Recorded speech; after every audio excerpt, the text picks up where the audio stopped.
Hello, good afternoon, everyone. So today we will be discussing action research. This is part of the subject business research under MBA 101. So what is action research? Research means to inform local teachers and other educational professionals of a way to solve day-to-day immediate problems. It involves systematic observations and data collection, which can be then used by the practitioner or researcher in reflection, decision making, and the development of more effective classroom strategies. So the basic assumptions underlying business research includes or those undertaking the research must be informed individuals capable of identifying problems that need to be solved. The ones involved must be seriously committed to solving the problem and improving their performance. And lastly, the participants must be engaged in the research systematically. So next will be the purposes for conducting action research.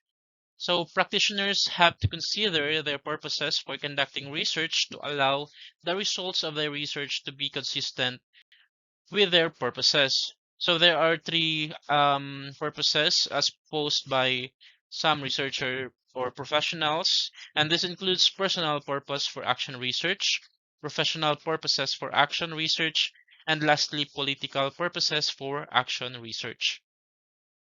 So we have personal purpose for action research. The central purpose of action research in this case is the improvement of the researcher's practice, and the focus is on the teacher and his own students. To summarize, action research undertaken for personal purposes aims to greater self-knowledge, fulfillment, and practitioners' professional awareness. We also have specific purposes, which includes to develop a greater understanding of individual students' thoughts and actions, to develop a deeper understanding of teachers' experiences with particular education and innovation, to provide teachers an opportunity for personal examination and generation of theory, and to develop a deeper self-awareness in practitioners, such as clarification of their assumptions about education and recognition of contradictions between their own ideas and actual classroom practice. So second is professional purposes for action research. In action research undertaken for professional purposes practitioners, we have uses of action research as a form of staff development, seeks the legitimization of their role as producers of knowledge and contributors of to the literature of educational research and theory, and to develop action research networks of practitioners for the promotion of professionalism. And lastly, we have political purposes for action research. In addressing political purpose, action research can focus on first trying to make personal teaching practices more humane and just, facilitating full participation of all those concerned in the research process, promoting social change with a focus on economic and social justice through collective efforts to increase educational opportunities for all constituents. Typical issues addressed are or includes gender, class, cultural equity, and voice in education. So what are the types of action research? We have two. First, we have practical, and then we have participatory action research. So under practical action research, it addresses specific issues. It helps to improve short-term practice and inform long-term decisions, and it should result in an action plan to be implemented and evaluated. Under participatory action research, it helps to empower life improvement, to bring about social change, to address specific issues, and it should result also in an action plan to be implemented and evaluated. And it involves a sizable group of people with diverse experiences that want to solve the same problem, and all those affected should participate in the study in some form or fashion. So here are the steps involved in action research. First, identifying the research question. Second, gathering the necessary information. Third, analyzing and interpreting the information. And last, action is the developing of an action plan. So, under identifying the research question, first we must clarify the problem. Then the problem should be narrow in scope, and the problem should be manageable. In gathering the necessary information, so we must decide what data is needed and how to collect it. Then, here are the possible collection methods. It includes experiments, surveys, casual comparative studies, observations, interviews, analysis of documents, and ethnographies for ethnographics. And one or more of these methods may be used. In analyzing and interpreting the information, the data must be examined in relation to the question or problem to be solved. Questions to be asked to analyze the data should be who, what, when, why, where, and how. And opinions of all involved should be taken into account during data analysis. So, how is data analyzed under participatory research? When analyzing and interpreting data gathered in participatory research, it is important for the participants to reflect on the perception of all stakeholders in the study. They should work together to create description of what the data may reveal. And finally, they must keep all the stakeholders informed of what is going on in the data gathering stage and provide opportunities for everyone to read accounts of what is happening. This is much less complicated than other forms of research. And so step 4 includes developing of an action plan. This should be based on the findings, and the plan should be initiated to implement changes that can be evaluated. When is participatory research appropriate? When systematic inquiry is used, the intent is to solve a small local day-to-day task. Value-based research, purposive samples are selected, generalizability can be limited, teacher developed instruments and carried out, or it should be carried out by a teacher or other educational professional. Internal validity.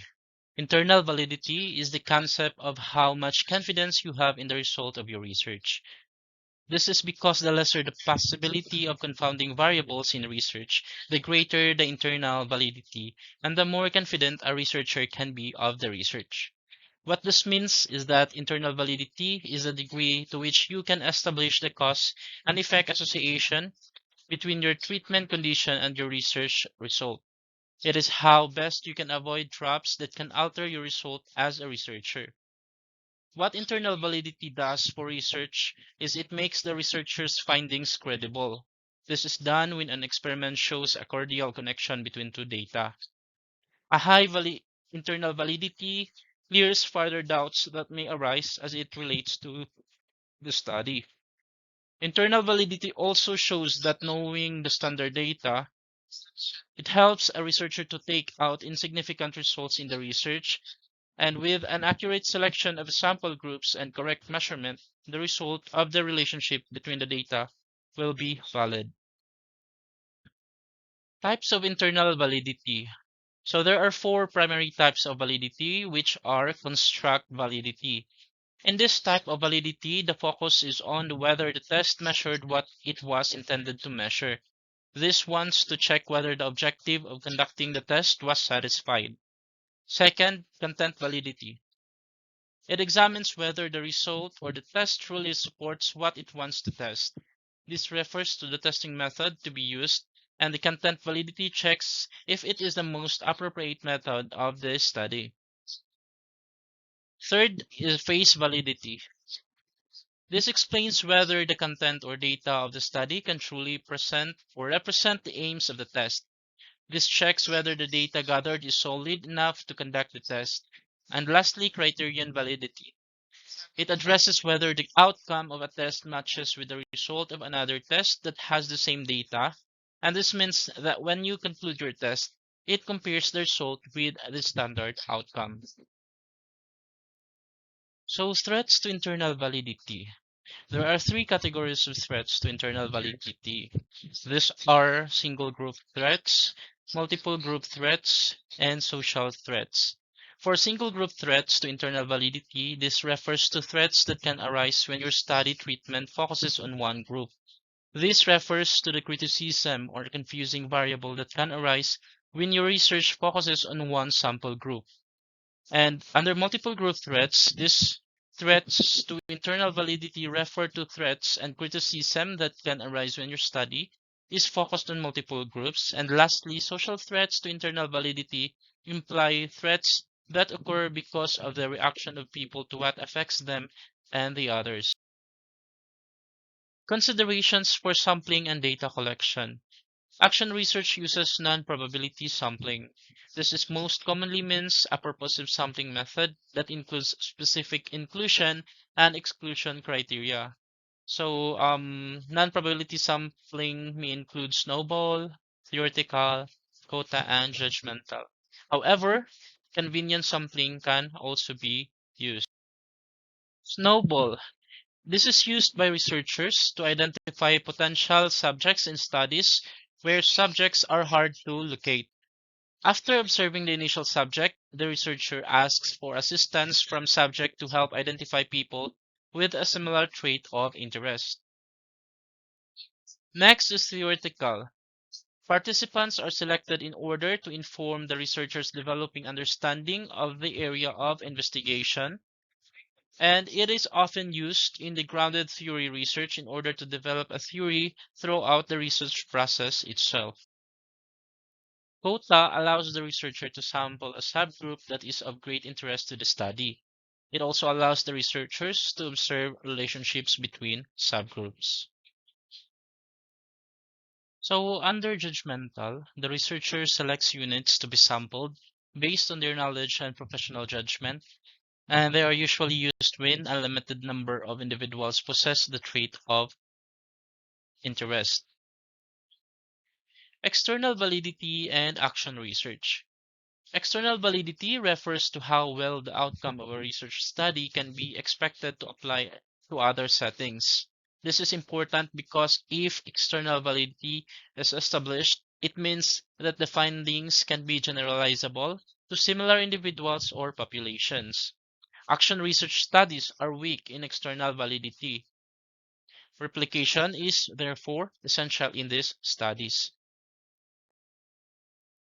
So, internal validity and external validity are two concepts that reflect whether the results of a research study are trustworthy and meaningful.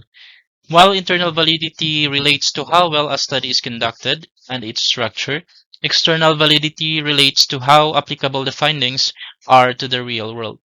So, here are the comparison between internal and external validity in action research. Internal validity conclusions are warranted, while external validity findings can be generalized. Internal validity controls extraneous variables, while external validity outcomes apply to practical situations. Internal validity eliminates alternative explanations, and external validity results apply to the world at large. Internal validity focuses on accuracy and strong research methods, and external validity results can be translated into another context. So, this ends my report. I hope you learned something and have a good day.